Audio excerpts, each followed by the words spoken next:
श्री कृष्ण ने अर्जुन को मैनिपुलेट किया था? अगर नहीं तो गीता का ज्ञान सिर्फ अर्जुन को ही क्यों दिया गया? महाभारत का युद्ध अचानक नहीं फूटा था, वो वर्षों से तैयार हो रहा था और उसका पहला मैदान कुरुक्षेत्र नहीं बल्कि अर्जुन का मन था। 5 पांडव थे, 5 योद्धा थे, 5 धर्म के पक्ष में थे। फिर भी जब समय आया तो कृष्ण ने केवल एक को चुना। और असली सवाल ये नहीं कि अर्जुन क्यों चुना गया, बल्कि ये कि अर्जुन ऐसा कौन सा युद्ध लड़ रहा था जो बाकी 4 नहीं लड़ रहे थे। अर्जुन जन्म से नहीं, निर्माण से विशेष था। वो कोई दैवी दुर्घटना नहीं बल्कि बनाया गया योद्धा था। द्रोणाचार्य के आश्रम में वो सबसे प्रतिभाशाली नहीं बल्कि सबसे ऑब्सेस्ड था। उसकी समस्या हारने की नहीं बल्कि दूसरे की जीत सहने की थी। एकलव्य का अंगूठा काटा गया और इतिहास ने इसे अन्याय कहा, लेकिन उस दिन अर्जुन के भीतर उसका निश्चिंत श्रेष्ठता बोध कटा, क्योंकि पहली बार उसे समझ आया कि अगर नियम हट जाएं और संरचना टूट जाए तो कोई और उससे बेहतर हो सकता है। यहीं से उसने श्रेष्ठ होना नहीं बल्कि श्रेष्ठ दिखना सीख लिया। जिसे लोग तपस्या कहते हैं वो असल में सेल्फ कंट्रोल की एडिक्शन थी। वो खाना रोक सकता था, नींद रोक सकता था, इच्छा रोक सकता था, लेकिन अपने मूल्य को लेकर असुरक्षा नहीं रोक पाता था।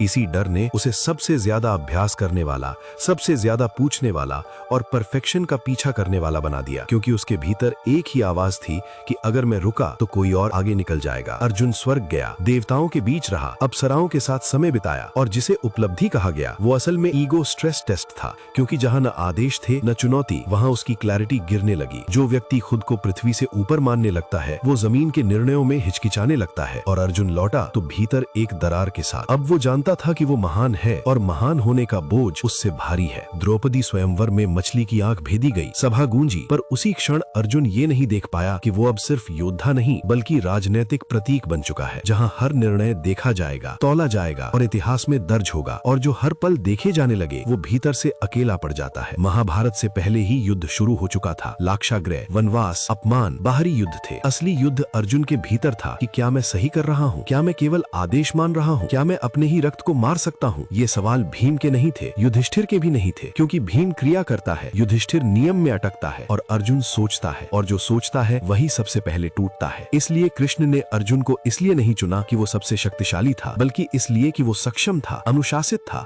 और भीतर से अस्थिर भी। ताकत और संदेह का ऐसा मेल जिसे दिशा दी जा सके, क्योंकि युद्ध से पहले अर्जुन को भीतर से हराना जरूरी था। जो भीतर से टूटा नहीं उसे बाहर से चलाया नहीं जा सकता। कुरुक्षेत्र में अर्जुन रो नहीं रहा था, वो हिचकिचा रहा था, और ये फर्क निर्णायक था, क्योंकि रोना कमजोरी है और हिचकिचाहट जोखिम। गलत समय पर सही निर्णय टल सकता है। इसलिए कृष्ण को समझ आ गया कि अब भाषण नहीं बल्कि संरेखण चाहिए। पहले स्तर पर पहचान का पुनर्गठन हुआ। तू करता नहीं ये दर्शन नहीं बल्कि रिस्पॉन्सिबिलिटी रिफ्रेमिंग था, क्योंकि जब तक अर्जुन खुद को पूरा करता मानता वो परिणाम से डरता। कृष्ण उसकी एजेंसी नहीं छीनते बल्कि उसे अलग स्तर पर रखते हैं, जहां वो माध्यम बनता है, अंधा नहीं बल्कि संरेखित। दूसरे स्तर पर अपराध बोध का प्रबंधन हुआ। कर्म करो फल छोड़ दो, ये मोटिवेशनल कोट नहीं बल्कि इमोशनल लोड शेडिंग था, क्योंकि भारी मन वाला योद्धा सटीक वार नहीं कर सकता। इसलिए गिल्ट हटाया नहीं बल्कि मैनेज किया गया। तीसरे स्तर पर धर्म को व्यक्तिगत बनाया गया। ये तुम्हारा धर्म है, सबसे खतरनाक और सबसे जिम्मेदार कदम, क्योंकि धर्म को निजी बनाना सवाल कम करता है लेकिन जिम्मेदारी बढ़ाता है। अब अर्जुन ये नहीं कह सकता कि मैं मजबूर था, क्योंकि उसने स्वेच्छा से स्वीकार किया। यही मैनिपुलेशन और अलाइनमेंट का फर्क है। करिष्ये वचनम तव, पर अर्जुन मुक्त नहीं हुआ, वो स्पष्ट हुआ। मोक्ष बाद में आता है, युद्ध पहले। कृष्ण को उस क्षण अर्जुन का मोक्ष नहीं बल्कि निर्णय चाहिए था, ऐसा निर्णय लेने वाला